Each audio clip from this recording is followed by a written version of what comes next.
Hey, what's going on? It's Joey Myers from the Hitting Performance Lab, and in this video, this is a Chris Davis swing analysis. So here, this is a part 2 to our 3-part series on an Ethan case study from the Feedback Lab. He's one of my online hit training prospects, 9-year-old Ethan, and we are here, Chris Davis swing analysis video. Part 3 will be coming up next week, but we will go over in this video, this particular one, Chris Davis stat analysis comparing 2015 and 16 seasons to 2018. Chris Davis swing analysis comparing the 2015 swing to 2018 swing. This is when things seem to have changed. And we are going to end with human movement principles 9-year-old Ethan is working on that Chris Davis does very well. So to give a little bit of context to these videos, I wanted to bring, and you can go, this is the blog post, the actual blog post itself. You can click the link that's directly below this video if you're watching this on YouTube, and you click that link and you'll come over to the blog post and you'll see all these other resources outside of the video. So I wanted to share Beyond the Box Score, some of the content in this Beyond the Box Score post to Chris Davis. It's titled, Chris Davis is swimming against the current as home runs continue to decline this season. Davis has counteracted the trend. And what was interesting in the article was that they took the 2016 and 2018 stats, or actually 2016, 2017, and 18 stats in different categories. This particular one was on average launch angles. And his launch angle from 2016 was 12.9 degrees. It grew to 17.7 degrees for 2018. And another interesting stat was his average ball exit speed in 2016 was 91.7 miles an hour to 2018 average ball exit speed 92.7 miles an hour. I know 1 mile per hour difference isn't big, but when we're talking averages, it is a big deal. So I think by now, everybody understands the importance of hitting the ball hard, or what ball exit speeds represent. But a lot out there reject launch angles, and I understand why. They think that when we talk launch angles, we're talking fly balls. But if you look at the science of this, we look at the physics of this, launch angles matter. Check out this parabolic motion range of a projectile video. Thanks to Mr. Lee Como, one of my buddies and mentors. This is at 15 degrees. The green is at 30 degrees. Blue is at 45 degrees, which is optimal for operating in a vacuum. And 60 degrees is pink. You can see the difference in that launch angle. And orange is 75 degrees. So obviously we optimized is key, right? Goldilocks golden rule, not too high, not too low. We want a just right optimized launch angle. Also, we have to give context to this. Chris Davis is someone who has been good at hitting despite, as some will say, being poorly built for it. In other words, he's 5 foot 10 inches, 195 pounds. Compare him to Aaron Judge, who's 6 foot 7 inches, 282 pounds. And what Dr. Alan Nathan, physicist, said that batted ball distance is influenced more by bat speed and not body mass. And a lot of people out there will be shaking their head, but that is true. It's all about ball exit speed or bat speed, not about body mass, as you'll see in this analysis. Also, what's telling in Fangraphs, in looking at his 2015 swing here in a second, and comparing it to his 2018 swing, you'll notice that in the stats on Fangraphs, the ones that really stood out, in 2015 ground ball percentage was 42.5, which is about average. I think average is 46%. 2018, his ground ball percentage dropped to 36.1%. 2015 pull percentage, so the amount of times he pulls the ball, was at a 41.4%. But in 2018, his pull percentage dropped dramatically, 36.1%. That's huge. All the shifts that you're seeing put on hitters because their pull percentage is really high. Well, he's decreased his pull percentage. And the other telling stat here from Fangraphs, in 2015, his oppo percentage, so the amount of times he went oppo, was at 20.1%. And in 2018, it dramatically increased 24.5%. And it wasn't dramatic over that time from 2015 to 2018. It was a steady increase. But when we're looking at the numbers between 3 or 4 years, you see it's a dramatic increase. So over time, he's increased or decreased these numbers accordingly. So let's go. Oh, one more thing before we get to the analysis portion of the video analysis is, please note very similar pitch type, speed, location, and swing timing in the video. In the two videos, the two swings we're looking at. Both home runs, both hit to the same part of the park. 2015, he was with the Brewers. He hit a 96 mile an hour middle pitch, fastball. And in 2018, he's with the A's, 94 mile an hour middle, slightly in pitch. So mechanically speaking, here are a couple of the things that I noticed. Now from the pitcher's view, a great view here that we can look at. One thing is his front foot, where it's landing. He's landing more on kind of on a line with his back foot, maybe slightly open. You can see that here. He's showing his numbers. Whenever there's a power surge, the big thing I look at are the catapult loading system principles. So showing numbers to the pitcher, downward shoulder angle, hiding hands from the pitcher, or what some refer to as a scap load. We look at the hunch posture. We look at finger pressure. We look at those kind of things to see what's going on with the power. Well, he's showing his numbers. As you can see, both sides, you're seeing both numbers here and his one number here. You're seeing full last name pretty much on his back there. But the one difference is that look at where he's stepping. Almost he's stepping in the bucket over here in 2008. And this is 2015 over here. You can see where he's striding is more in line here on the left, and he's more open on the right. So he's showing his numbers, yes, but what he's doing is he's taking that spring and he's loading it a lot more because his hips, look how much more. So if we get these swings to where they're almost, it's not quite lined up, but these are, if we lock up the swings here, you can look at where the hips are in relation to his numbers, where his numbers are being shown. You can see the hip here, the hip bone, maybe right here or so. You can see the hip bone being out here. It's already rotating out and open, but he's blocking what we call blocking the shoulders from opening and landing. This is what we talk about with our hitters. So what he's doing is he's stepping in the bucket. He's getting more offline of what most people call inline towards the pitcher. He's more offline where his ball of his foot is in line with his back heel, but he's blocking the shoulders from opening. And this is something I've seen Dustin Pedroia do quite a bit. Does this very well. Is he'll step in the bucket, but he's also really blocking those shoulders from opening. So I feel like this is a somewhat, this could be because of the 1 mile per hour on average change in ball exit speed from 2016 to 2018 that we talked about. Now, one other thing to look at from this view is the back foot behavior. Now, you're going to see more of a Barry Bonds or a Nelson Cruz type of back foot behavior here, where he's not really skipping. He's just getting to the toe. He's transferring his weight to more towards the front side. What could be the thing here? It could be a little bit of a timing issue, not issue, but difference in timing. So what you're going to see here on the left in 2015 is you're going to see the back foot get to the toe. So he's shifting his weight, but you're just going to see it stay there. It's not really, he's not shifting forward. That foot's not skipping or dragging or anything like that. Over here on the right, you're going to see now the timing. I can't sync these swings up because the timing of the video or the speed of the video is a little different. But you can see that back foot, he gets to the toe and it drags a little bit. You can see that it is definitely a drag. You can see it move from, if we put a point on his toe here, and then where he finishes, that is a drag. Now, I'm not saying that is on every single swing he's taking now. He's dragging that back foot or skipping it or whatever you want to call it. I'm just saying maybe this is a timing thing on this pitch, this particular pitch, the difference between these two. Maybe he was a little late on this one, so he wasn't able to do that. So it could be more towards the timing. The other thing that's interesting here is his back leg angle. Now, could be why his launch angles are better.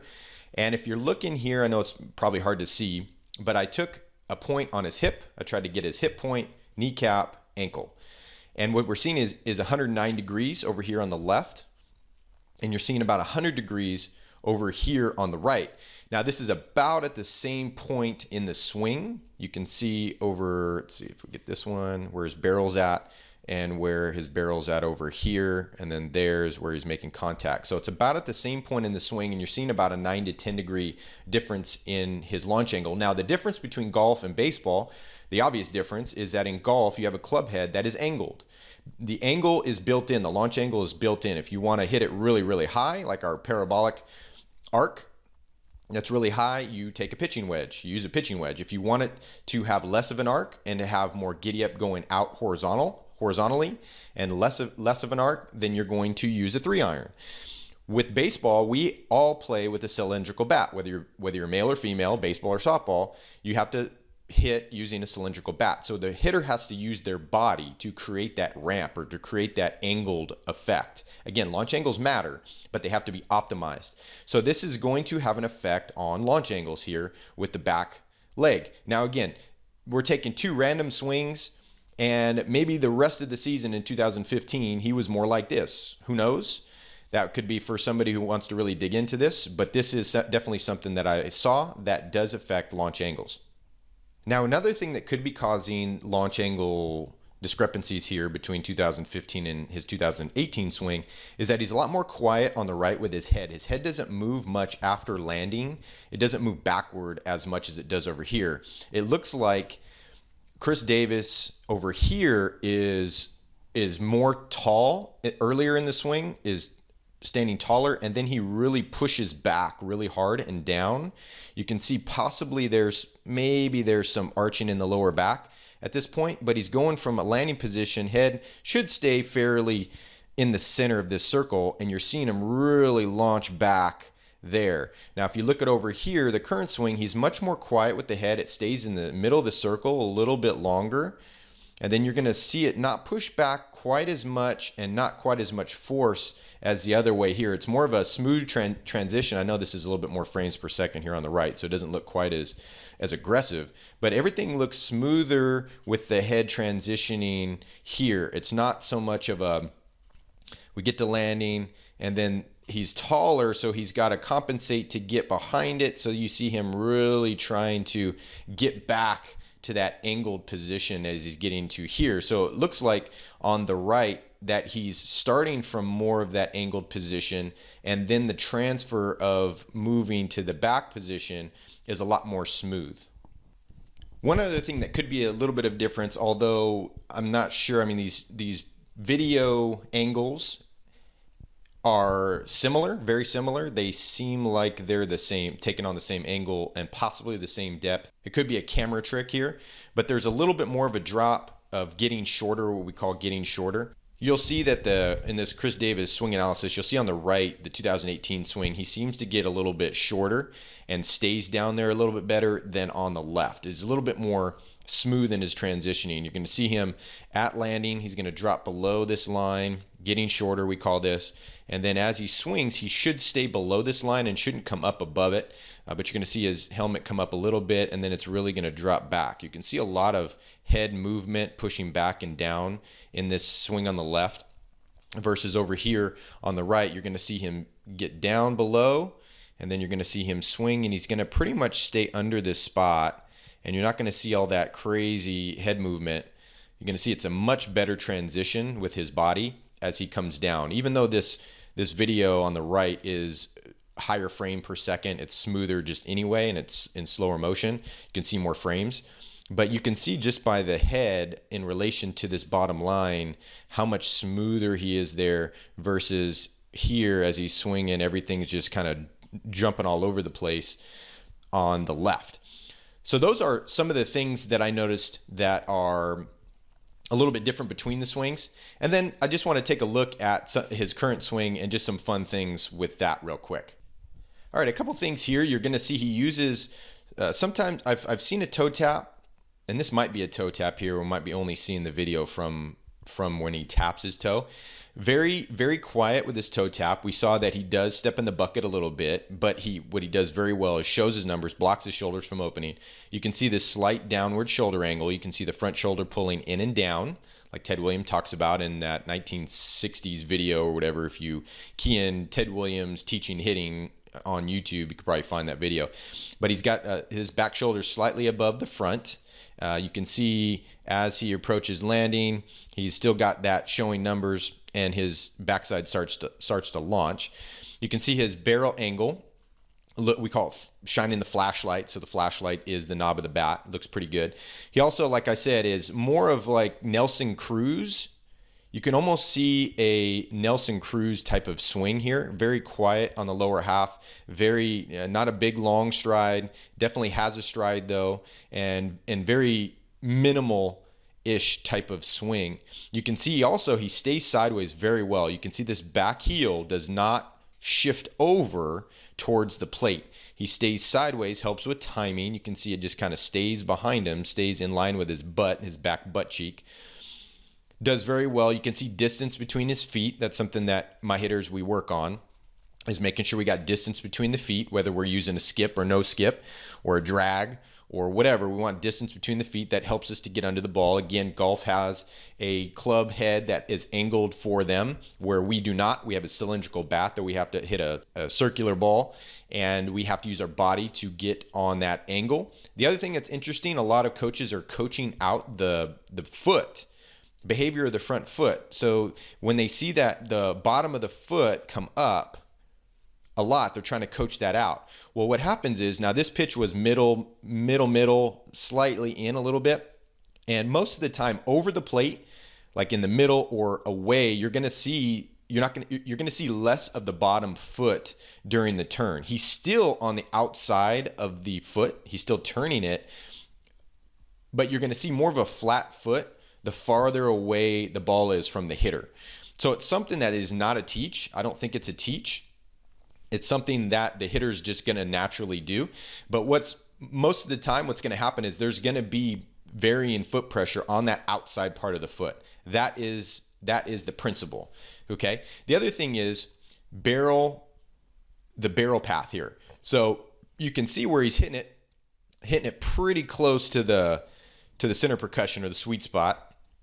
Maybe slightly inside of it there. This swing was a little long for this. This would have been a good swing for outer third. You can see with the barrels coming back behind, almost knocking the catcher's glove off. This type of swing inside, 94, 95 inside, he would get sawed off. And I've seen him take swings up in the zone where he actually, what we call, cut the corner. And instead of that barrel going back towards the catcher here, it actually keeps the barrel above his hands longer, the barrel closer to his back shoulder longer, and he stays tighter on his turn. And he'll actually hit what we call the belly button catcher's glove, which would be, imagine the catcher's glove here, actually being right here, to hit that inner third pitch that's 94 plus miles an hour. So this one, it looked like this was more of an away swing that he ended up catching, which is fine if you got an away barrel path here on the inner or middle third. You're gonna be okay with that.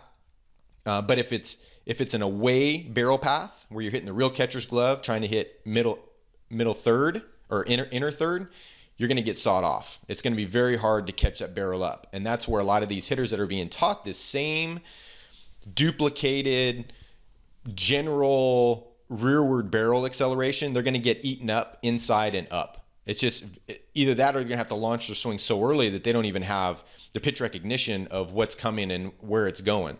So what we do with our hitters is whenever it's up or in, we use the bad cues. We use the swing down, get on top, those kind of cues. We use those to get in front of that inner third pitch.